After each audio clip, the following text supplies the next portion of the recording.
नाज़िन breaking news है। घोटकी मावा के ॾींदालू तो चोरन सां मुहाड़ो अटकाईंदे गोली लगण सबब पुलिस एहलकार शहीद थी वियो आहे।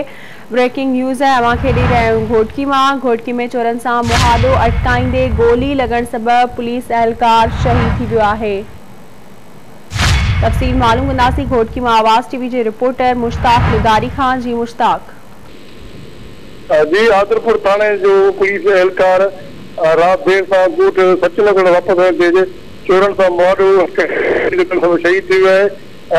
आदरपुर थाने जे एहलकार फराज कलवर रात देर सां ड्यूटी खां वापसी ते पंहिंजे ॻोठ सचनगढ़ वञी रहियो त संदसि ॻोठ सचनगढ़ में नामालूम चोरन मुख्तार जे किराना दुकान मां चोरी करे रहिया हुआ त पुलिस एहलकार मथनि फायरिंग कई। चोरन जी जवाबी फायरिंग में 35 साल नौजवान पुलिस एहलकार फराज कलवर सीने में गोली लगण सबब शहीद जनरल चोर एहलकार की राइफल भी खड़ी फरार थी। फायरिंग के आवाज से ॻोठड़ा सुजाग थी वाक़े वारे जिते शहीद पुलिस एहलकार जो लाश घोटकी सिविल अस्पताल पोस्टमार्टम करण बाद वारसन हवाले लाश घर पहुंचण ते करवा मची वियो। शहीद एहलकार के एक न्याणी जो औलाद हो जॾहिं त पुलिस एहलकार पुलिस वॾा अटाला ऐं ॻोठाणा जेको आहे इन वक़्तु चोरनि जे पहिरियों खणी पिया वञनि।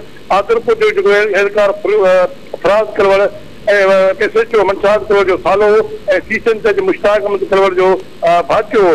रात देर सां ड्यूटी बाद वापसी ते पंहिंजो ॻोठ वञी रहियो जिते चोरनि सां मुहाड़ो अटकाईंदे उन्हनि सां मुक़ाबिलो थी वियो। चांहि पा चोरनि जी फायरिंग में जेको आहे नौजवान पुलिस एहलकार शहीद थी वियो आहे। हिन वक़्तु लाश जेको आहे ॻोठ ते सचनगढ़ करोड़ में पहुची वियो आहे जिते ॻोठ में क़यामत जनाज़े निमाज़ जेको आहे 10 बजे अदा कई वञी जंहिं बाद जेको आहे शहीद पुलिस एहलकार फराज कलवर खे पंहिंजे अबाणे ॻोठ मिठी मां हवाले कयो वेंदो। जी ठीक है मुश्ताक, बड़ी मेहरबानी अवां जी तफ़सीलुनि खां आगाह करण लाइ।